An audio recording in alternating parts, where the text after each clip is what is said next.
Hello प्यारे बच्चों, आज हम परिमेय संख्याओं के कुछ नियम पढ़ेंगे और उनसे संबंधित सवाल हैं। एक एक्सरसाइज कंप्लीट कर चुके हैं। देखिए बोर्ड पर जैसे दिखाई दे रहा है, बता दूंगा आप लोगों को। दो परिमेय संख्याएं चाहे जितनी भी सन्निकट हों, सन्निकट का मतलब होता है पास पास हों, कितनी भी पास पास हों, उनके बीच अनंत परिमेय संख्याएं होती हैं। दूसरा नियम है, संख्या रेखा का एक ही बिंदु अनंत समतुल्य परिमेय संख्याओं को निरूपित करता है। जैसे मैं यहाँ पर तुम लोगों को थोड़ा सा बता देना चाहूंगा। जैसे 1/2 है, ये कोई बिंदु है संख्या रेखा का। इसको हम अगर 2 से दोनों तरफ ऊपर नीचे अंश और आगे गुणा करेंगे तो 2/4 हो जाएगा। 3 से गुणा करेंगे तो 3/6 हो जाएगा, और 4 से गुणा करेंगे तो 4/8 हो जाएगा। यानी बिंदु एक ही रहा है, इसके समतुल्य अनंत परिमेय संख्याएं हो जाएंगी। इसलिए हमें संख्या रेखा का एक ही बिंदु अनंत समतुल्य परिमेय संख्याओं को व्यक्त करता है। तीसरा पॉइंट है, दो क्रमागत पूर्ण संख्याओं के मध्य अनंत परिमेय संख्याएं होती हैं। वैसे भी हम जानते हैं दो परिमेय संख्याओं के मध्य अनंत परिमेय संख्याएं होती हैं। अगला है, दो परिमेय संख्याओं a तथा b के मध्य परिमेय संख्या, मध्य मीन्स बिल्कुल बीचों बीच में जो परिमेय संख्या होती है वो a+b/2 होती है। ये ध्यान रखेंगे। ये सूत्र मान लीजिए, मान लो a और b कोई दो परिमेय संख्याएं हैं। अब a का मान 2/3, 3/4 या 4, 5 कुछ भी हो सकता है, ऐसे ही b का। तो बिल्कुल मध्य की जो परिमेय संख्या होती है वो होती है a+b/2, दोनों परिमेय संख्याओं का योगफल का आधा। तो अब तीसरा है, इस पर आधारित सवाल आएंगे। यदि a/b और c/d दो समान परिमेय संख्याएं हैं, समान का मतलब अर्थात बराबर है, यानी a/b बराबर c/d, तो हम कह सकते हैं कि a गुणा d बराबर b गुणा c। अगर ये वाली कंडीशन, ये शर्त पालन हो रही है तो हम कह सकते हैं कि ये परिमेय संख्याएं समान होंगी या बराबर होंगी। तो हमें जब परिमेय संख्याएं दी जाएंगी तो हम क्या करेंगे, मैं इस तरीके से लिख के देखेंगे कि इसका इससे गुणा बराबर, इसका इससे गुणा हो रहा है, बराबर आ रहा है या नहीं आ रहा है। तो हम अगर बराबर आ रहा है तो समान परिमेय संख्याएं होंगी, और बराबर नहीं आता है तो समान परिमेय संख्याएं नहीं होंगी, यानी बराबर नहीं होंगी। तो ये कुछ नियम थे। अब इसके बाद एक्सरसाइज है, इसको मैं सवाल बताऊंगा, इसका स्क्रीनशॉट लेना चाहें तो ले लें। देखिए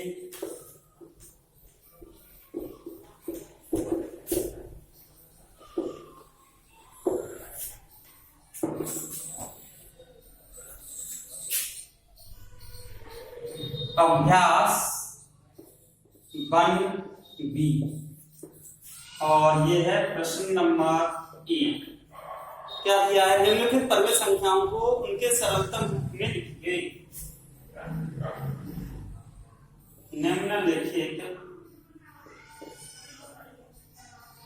निम्नलिखित परिमेय संख्याओं को उनके सरलतम रूप में लिखो। निम्नलिखित परिमेय संख्याओं को उनके सरलतम रूप में लिखो।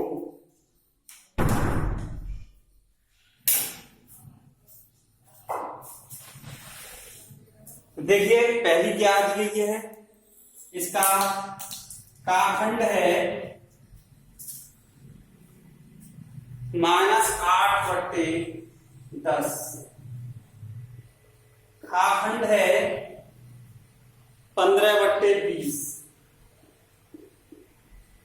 और गाखंड है 25/45, 25/45, और भाखंड है -14/77।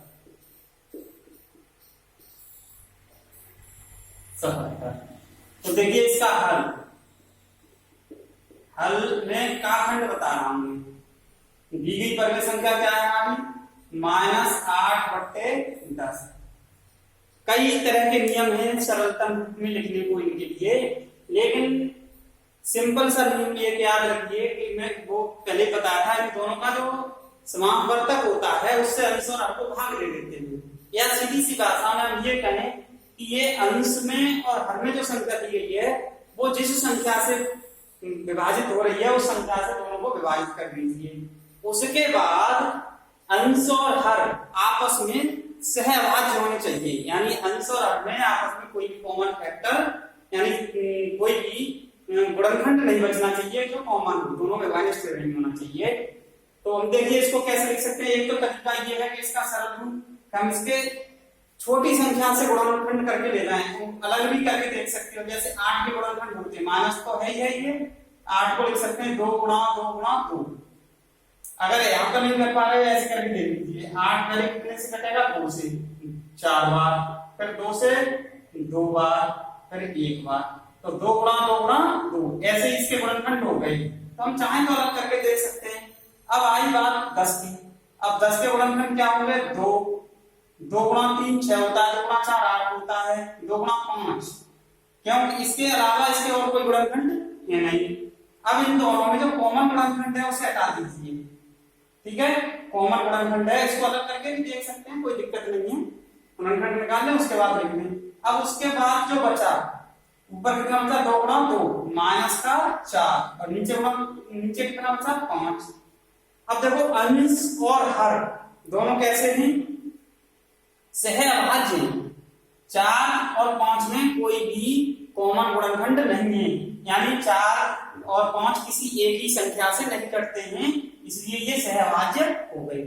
और इसका हर भी धनात्मक है। सरलतम रूप का मतलब ये है कि हर भी धनात्मक होना चाहिए उस परिमेय संख्या का। अगर हर ये माइनस का चिन्ह यहाँ पे आ रहा होता तो -1 से अंश और हर में गुणा करते तो हर को तो धनात्मक बनाते, अंश नेगेटिव बन जाता यानी ऋणात्मक हो जाता, कोई दिक्कत नहीं है। इसी प्रकार से हम 15/20 को कर सकते हैं।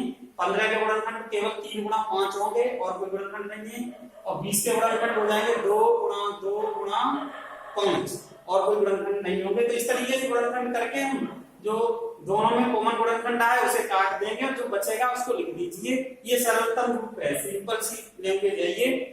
तो इस प्रकार से ही इसको और इसको खंड को, ये खंड अपने आप करने हैं तुम लोगों को, ठीक है। आगे के खंड अपने आप करेंगे, स्क्रीनशॉट लेना चाहें ले सकते हैं।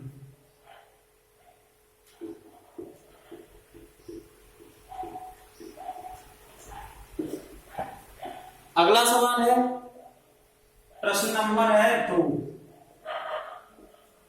इसमें लिखा है संकेतों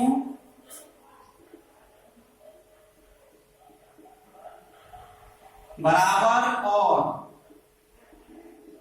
इस बराबर में एक रेखा हम खींचते तो इसको कहते हैं बराबर नहीं, ठीक है।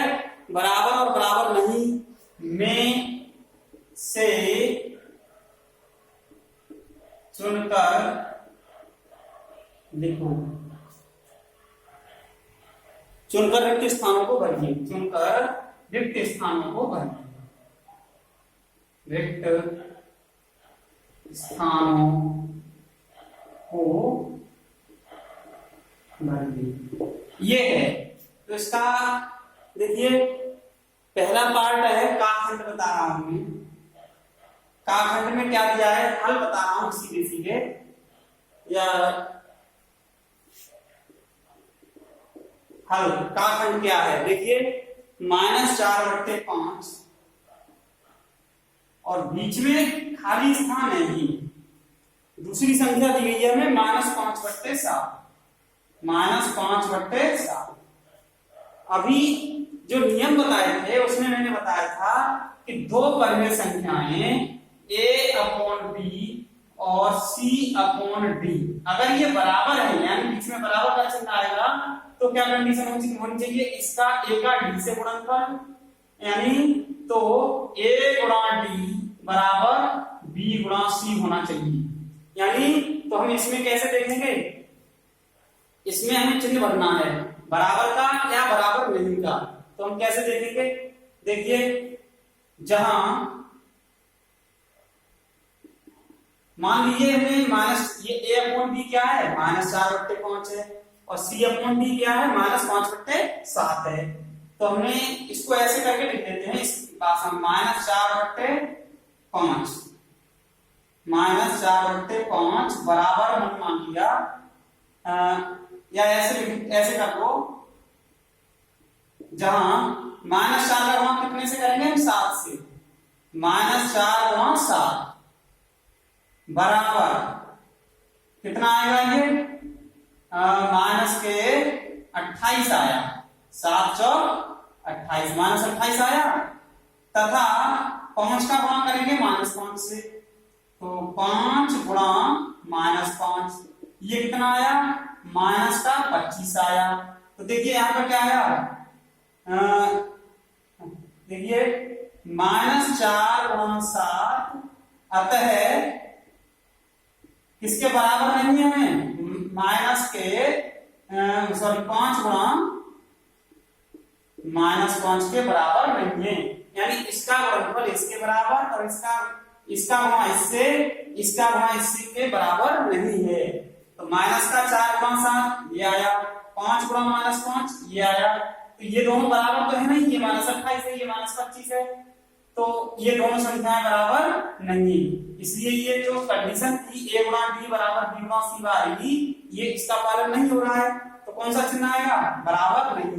तो हम यहाँ पर क्या लिख सकते हैं, अतः यहाँ पर लिखेंगे -4/5 और इसके जो कोष्ठक में जो चिन्ह आएगा वो बराबर नहीं का आएगा, -5/7। अब ये वाली कंडीशन तो हमें रखनी है, इसका एक खंड मैंने हल करके बता दिया तुम्हें। अब दूसरा खंड बताता हूं, इसका स्क्रीनशॉट लेना चाहे लेने।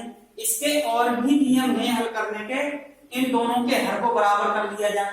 जैसे 5 और 7 इनका एलसीएम यानी लासा कितना होता है, 35।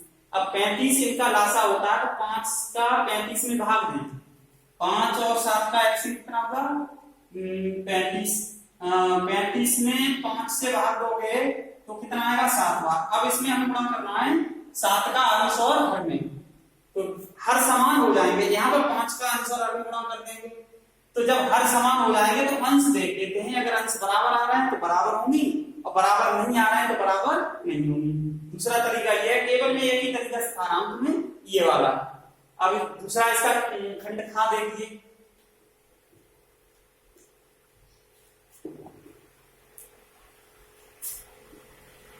खा खंड में दिया है 7/-11, 7/-11, और यहाँ बीच में दिया है हमें वही चिन्ह, और यहाँ पर दूसरी संख्या दी गई है -7/11, ये दिया गया है, ठीक है।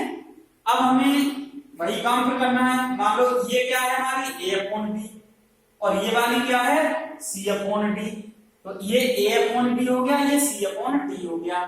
ये a का मान है, ये b का मान है, ये c का मान है, ये d का मान है। तो देखिए जहां 7 गुणा 11, 7 गुणा 11 बराबर 77, तथा -11 गुणा -7, -11 गुणा -7 बराबर कितना हो गया, ये भी 77 हो जाएगा। माइनस तो प्लस हो जाएगा गुणा करने पर, और 11 का 7 से गुणा हो जाएगा, तो प्लस के 77 आएंगे। तो इसका गुणा इससे और इसका गुणा इससे करके देख दिया हमने, जो हमारे सूत्र में हमने बताया था तुम लोगों को। तो दोनों मान कैसे आ रहे हैं, तो क्या आया, अतः जहां 7 गुणा 11 बराबर क्या आ रहा है, -11 गुणा -7, यानी ये दोनों कैसे आ रहे हैं, बराबर आ रहे हैं। तो क्या आएगा, अतः इन दोनों के बीच में कैसा चिन्ह आएगा, ये बराबर आ रहा है, बराबर का चिन्ह आएगा। 7/-11 बराबर -7/11। इसमें कौन सा चिन्ह आया हमारा, बराबर का। इससे पहले वाले में कौन सा आया, बराबर नहीं का। तो हम ऐसे ही देख लेंगे, ये सरल तरीका है। इसका गुणा इससे करके देख लो और इसका गुणा इससे करके देख लो, अगर बराबर आते हैं दोनों गुणनफल तो बराबर का चिन्ह आएगा, और बराबर नहीं आती है तो बराबर नहीं का चिन्ह आएगा। सीधी सी भाषा है इसकी। तो देखिए ये अब ऐसे ही प्रश्न संख्या 3 है, इसका स्क्रीनशॉट ले लीजिए।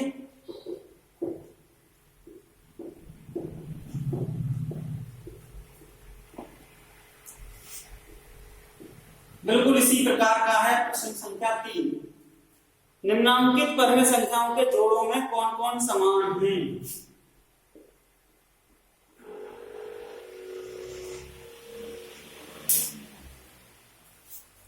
निम्नांकित परिमेय संख्याओं के जोड़ों में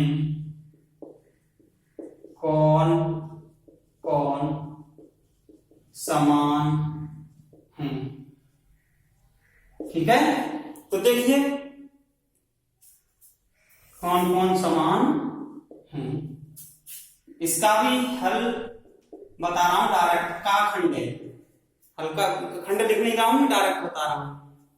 -9/12 और दूसरी संख्या दी गई है 8/-12, 8/-12। तो देखिए कैसे लिखेंगे। मैं अगर ये इसके बराबर है, अभी जो मैंने लिखा था, यदि A/B और C/D समान है तो ये मैंने नियम बताया था, उसको मैं वापस लिख रहा हूं। तो क्या कंडीशन होती है? A/D बराबर B/C, यानी A का D से गुणा, B का C से गुणा बराबर आना चाहिए, तो समान होंगी, अन्यथा समान नहीं होंगी। तो हमें जो जोड़े दिए गए हैं, अब देखो A/B की जगह -9/12, C/D की जगह 8/-12 दिया गया है। तो देखिए जहां सीधे सीधे लिखेंगे, -9 का गुणा किससे होगा? -9 गुणा -12 बराबर माइनस माइनस प्लस हो जाते हैं गुणा में, तो 12×108 तथा दूसरी कंडीशन क्या है? इसका गुणा इससे करते हैं, तो 12×8 कितना होगा? 96। तो ये क्या, ये दोनों बराबर है संख्या, 108 और 96 बराबर नहीं है। तो हम क्या लिखेंगे? जहां -9 गुणा -12 इज नॉट इक्वल टू 12×8, यानी -A/D बराबर नहीं है B/C के, यानी हम ये क्या कहेंगे? A/D बराबर नहीं है B/C के। तो हम क्या लिखेंगे? -9 गुणा -12 बराबर नहीं है 12×8 के। अतः दी गई परिमेय संख्याएं समान नहीं है। अतः दी गई परिमेय संख्याएं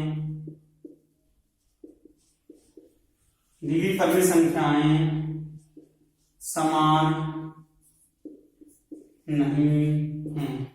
तो ऐसे ही करना है तुम लोगों को तीसरे सवाल के और जो पार्ट दिए गए हैं, खा खंड है, गा खंड है और जा खंड है, आसानी से कर सकते हैं। इसी नियम को एक को ही सीखना है, आसानी से इनको बता सकते हो। अब देखिए इसके बाद के जो प्रश्न हैं उनको मैं कल बताऊंगा।